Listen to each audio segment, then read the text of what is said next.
कुछ देशों ने, देश की सरकारों ने और एजेंसियों ने टेररिज्म को स्टेट पॉलिसी बनाया है।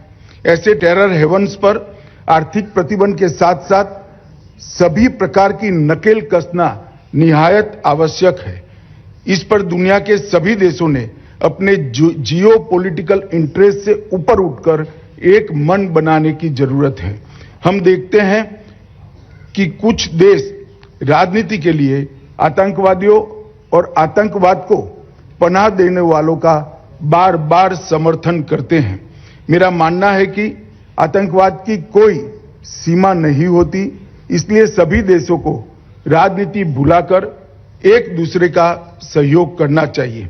साथ ही सभी देशों को टेररिज्म और टेरर फाइनेंसिंग की व्याख्या पर भी आम सहमति बनानी होगी। यह हमारे नागरिकों की सुरक्षा तथा मानव अधिकार और लोकतांत्रिक अधिकारों की रक्षा का मुद्दा है, न कि एक राजनीतिक मुद्दा है।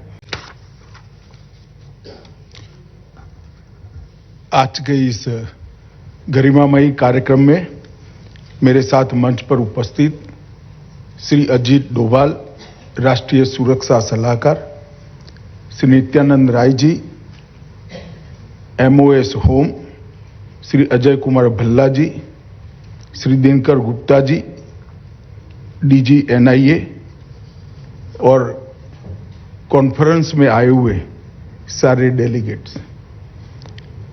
भारत की आजादी के अमृत महोत्सव के अवसर पर नई दिल्ली में आयोजित नो मनी फॉर टेरर के तीसरे मंत्री स्तरीय सम्मेलन के समापन सत्र को संबोधित करते हुए मुझे बहुत हर्ष और प्रसन्नता हो रही है। सबसे पहले मैं दुनिया के कोने कोने से आए विभिन्न देशों तथा मल्टीलेटरल संगठनों के प्रतिनिधिमंडलों को अपनी सहभागिता के लिए धन्यवाद देता हूं। इन 2 दिनों के दौरान प्रतिनिधियों ने टेरर फाइनेंसिंग में उभरते ट्रेंड्स, नई इमर्जिंग फाइनेंशियल टेक्नोलॉजी का दुरुपयोग तथा टेरर फाइनेंसिंग के क्षेत्र में अंतर्राष्ट्रीय सहयोग, ये 3 विषय पर विचार विमर्श किया ताकि प्रभावी रूप से नो मनी फॉर टेरर का हमारा उद्देश्य सफल हो पाए। इस चर्चा को आने वाले दिनों में हमें एक वर्केबल रणनीति की सोच में ढालना होगा, जिससे हमें निश्चित ही ये लड़ाई लड़ने में मदद होगी। सहभागी देशों और संगठनों के लिए CFT वर्तमान अंतर्राष्ट्रीय व्यवस्था की प्रभावशीलता तथा उभरती चुनौतियों के समाधान पर विचार विमर्श करने के लिए ये विश्व का सबसे महत्वपूर्ण मंच है। टेररिज्म ने आज एक ऐसा विकराल स्वरूप धारण किया है जिसका प्रभाव हर स्तर पर हमें दिखाई पड़ता है। मेरा स्पष्ट मानना है कि टेररिज्म लोकतंत्र, मानव अधिकार, आर्थिक प्रगति और विश्व शांति के खिलाफ सबसे बड़ा नासूर है, जिसे हमें जीतने नहीं देना है। कोई भी एक देश या कोई भी संगठन चाहे कितना भी शक्तिशाली क्यों न हो, वो टेररिज्म को अकेला नहीं हरा सकता, परास्त नहीं कर सकता। अंतर्राष्ट्रीय समुदाय को लगातार इस जटिल और बॉर्डरलेस खतरे के खिलाफ कंधे से कंधा मिलाकर चलना होगा। पिछले कुछ दशकों में भारत ने टेररिज्म के सभी रूपों सहित कई चुनौतियों का सफलतापूर्वक सामना किया है। टेररिज्म के खिलाफ जीरो टॉलरेंस की नीति, काउंटर टेरर कानूनों के मजबूत फ्रेमवर्क तथा एजेंसियों के सशक्तिकरण के कारण भारत में टेररिज्म के कारण होने वाली घटनाओं में उल्लेखनीय कमी आई है तथा टेररिज्म के मामलों में सख्त सजा दिलाने में भी प्रशासन को सफलता हासिल हुई है। इन्वेस्टिगेशन को विज्ञान और तकनीक से लैस करने के उद्देश्य से फोरेंसिक साइंस को भारत में विशेष बढ़ावा दिया जा रहा है। इस दिशा में प्रधानमंत्री नरेंद्र मोदी जी की कल्पना से दुनिया के पहले नेशनल फोरेंसिक साइंस यूनिवर्सिटी की स्थापना की गई है। भारत सरकार ने यह भी तय किया है कि टेररिज्म, नारकोटिक्स और आर्थिक अपराधों जैसे अपराधों पर राष्ट्रीय और अंतर्राष्ट्रीय डेटाबेस विकसित किया जाएगा। साइबर अपराध का व्यापक तरीके से मुकाबला करने के लिए भारत सरकार ने भारतीय साइबर अपराध समन्वय केंद्र की स्थापना की है। ये प्रयोग अपने आप में बहुत सफल रहा है। मैं प्रधानमंत्री मोदी जी के संकल्प को यहां पर फिर से एक बार दोहराना चाहूंगा। भारत काउंटर टेररिज्म और सीएफटी के लिए अंतर्राष्ट्रीय सहयोग का केंद्र बिंदु बनेगा, ये सुनिश्चित है। हम टेररिज्म के सभी रूपों के खिलाफ एक प्रभावी, दीर्घकालिक और ठोस लड़ाई के बिना भयमुक्त समाज, भयमुक्त दुनिया का अस्तित्व सोच ही नहीं सकते हैं।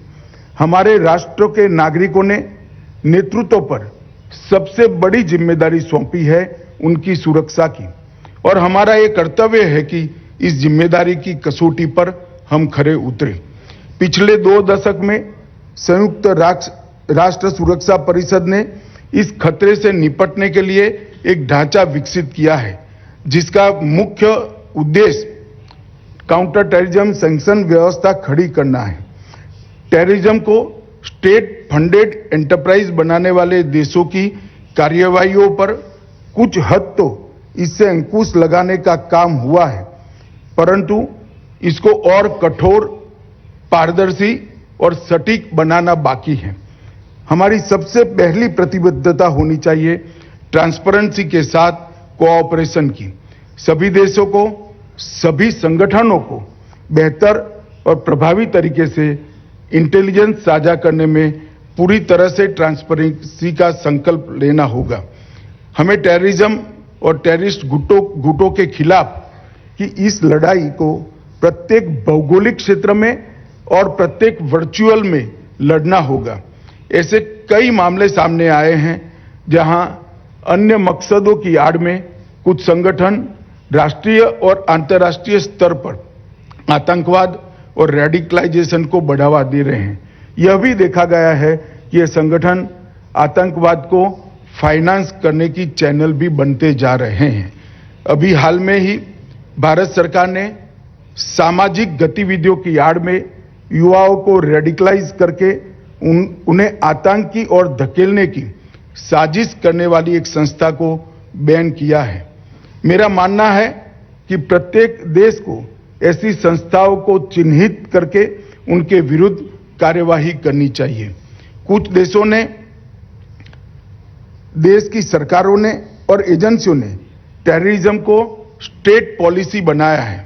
ऐसे टेरर हेवन्स पर आर्थिक प्रतिबंध के साथ साथ सभी प्रकार की नकेल कसना निहायत आवश्यक है। इस पर दुनिया के सभी देशों ने अपने जियो पॉलिटिकल इंटरेस्ट से ऊपर उठकर एक मन बनाने की जरूरत है।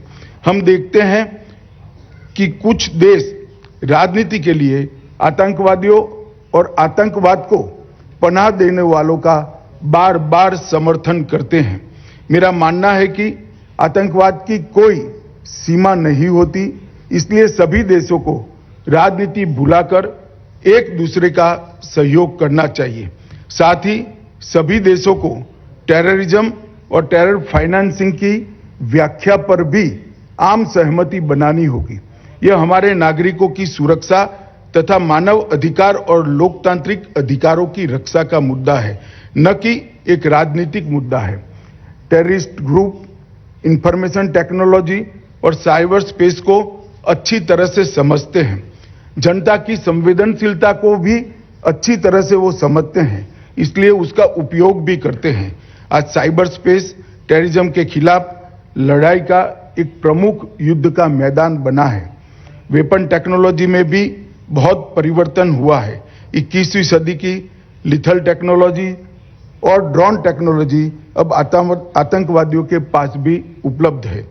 टेररिस्ट तथा टेररिस्ट ग्रुप की नारकोटिक्स जैसे संगठित अपराधों के साथ बढ़ते लिंक्स, क्रिप्टोकरेंसी तथा हवाला और टेरर फाइनेंसिंग की संभावनाओं को कई गुना बढ़ा देते हैं। इस सम्मेलन का मुख्य उद्देश्य यही है कि टेररिज्म, और टेरर फाइनेंसिंग की सभी चैनलों की हम पहचान करें।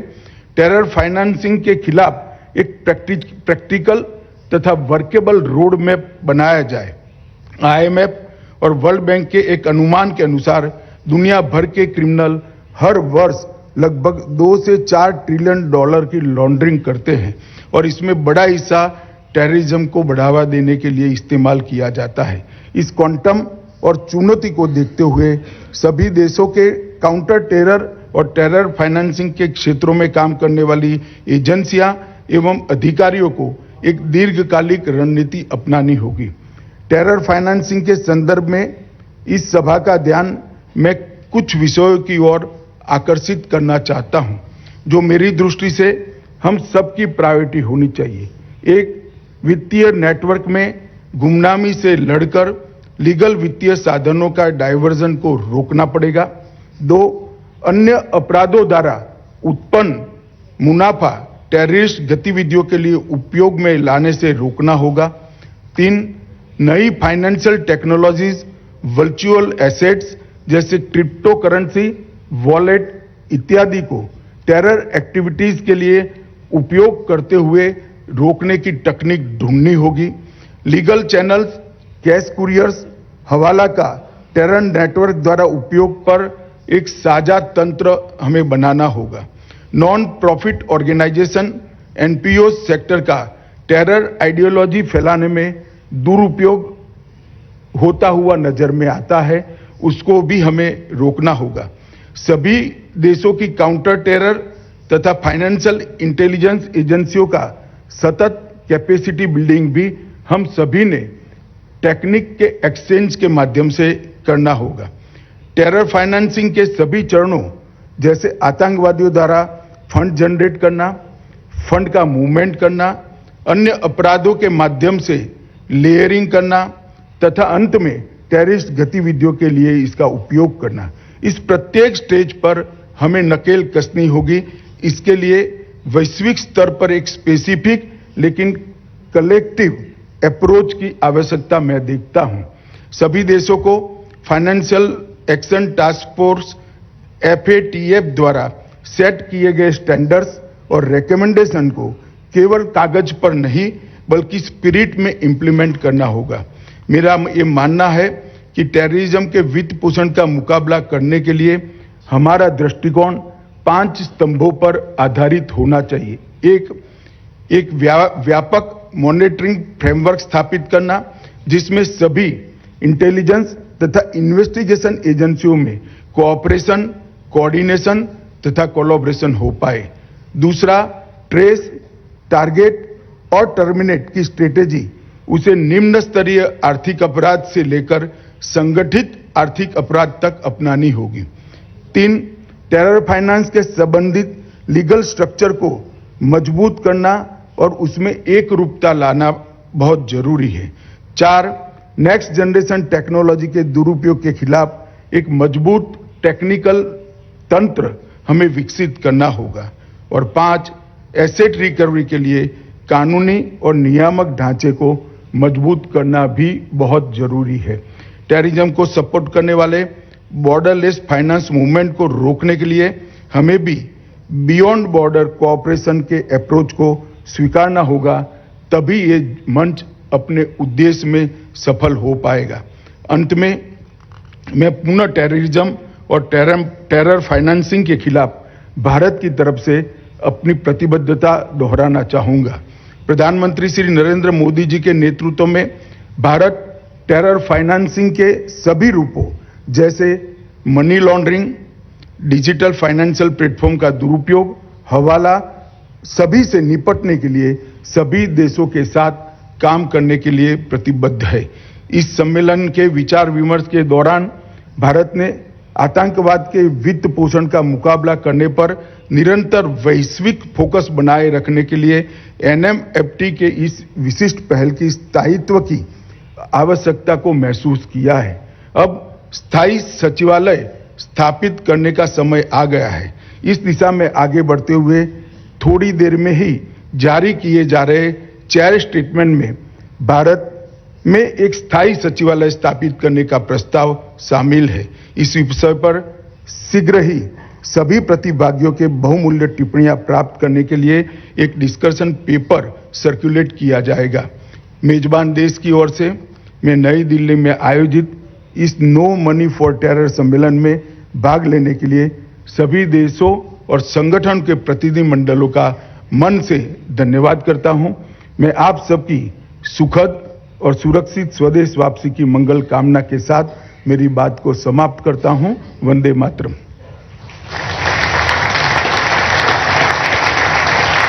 Thank you, Honorable Minister Sir, for your insightful views, suggestions and observations. We really